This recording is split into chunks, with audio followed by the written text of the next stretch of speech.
I was working double shifts to support us. My wife, Lauren, had recently started working part-time from home, mostly taking care of our two boys, aged 5 and 7. I thought we were in a rhythm. I provide, she nurtures. We weren't flashy, but we were strong. Or so I believed. Lauren started acting differently around March last year. Subtle at first. She was always tired, but also always texting. She claimed her online job was taking off, more clients, more meetings, more stress. She'd stay up late, sit in the car on long calls, and guard her phone like it held national secrets. But I trusted her. She was my wife, the woman I proposed to at the lake behind her grandparents' house, the woman I watched give birth to both our boys with tears in my eyes. I ignored my gut and told myself I was overthinking. Then came a day I'll never forget. I got home from work early. She wasn't expecting me. I found her in the kitchen, whispering into her phone, laughing in a way I hadn't heard in months. She froze when she saw me. The silence that followed told me more than any words could. My stomach sank. She claimed it was a client. I wanted to believe her, but something broke in me that day. That night, while she slept, I went through her tablet, our shared device, one she hadn't used in months, but her cloud sync hadn't been turned off. And there it was. Messages, photos, voice notes. It wasn't just one man. There were at least two, possibly more. Some were local, others she had met through online groups. She used usernames and code names. They talked about meeting while I was at work, about my children, about how she deserved better than the life I gave her. One thread, dated 6 months back, talked about timing the split and playing it cool until after tax season. I was stunned. She had already been planning to leave me while I was planning a beach vacation for our family. I didn't confront her that night.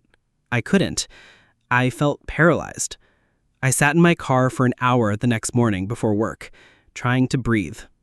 I copied the messages, backed up everything. Then I reached out to a lawyer. That's when things got worse. When I confronted her, with proof, she didn't cry. She didn't apologize. She looked me in the eye and said, "You haven't been there emotionally for years. You work, but you don't see me." Then she added, "I'm not sorry." She filed for divorce a week later. She wanted full custody, the house, and spousal support. She claimed I was emotionally absent and obsessive. She painted herself as the empowered woman escaping a cold, robotic man. In court, my evidence of cheating meant nothing. We live in a no-fault state. The judge said unless I could prove the kids were at risk, her infidelity was irrelevant. I lost the house. I got every other weekend. She smiled as the judge signed the papers. My boys were confused. At first, they didn't understand why Daddy didn't live there anymore. Then they started saying things like, "Mom says you work too much," or "Mom says you don't like fun." I never corrected them. I didn't want to badmouth her. I just stayed consistent. Every visit, I cooked with them, played, helped with schoolwork. I answered their questions gently. I told them I loved them. I told them I was always here. Over time, the story changed. They began to notice she was busy, even when they were with her, that a new man started showing up often, that he took their mom on trips while grandma watched them. My older son asked me, "Why did Mom say she was alone, but she has a boyfriend already?" I didn't answer directly. I just hugged him. Months passed. I kept a journal of everything. Canceled visits, comments from the kids, times when she was too busy for drop-offs. I went back to court, not for revenge, but to request more time. It was a long process, but eventually I gained shared custody.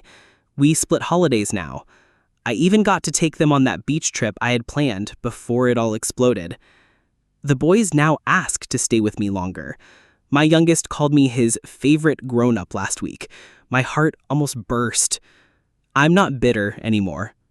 I'm just sad. Sad that the woman I loved chose betrayal over conversation. Sad that our marriage ended not with a bang, but a slow, calculated exit. But I'm here, still standing, still loving, still fighting.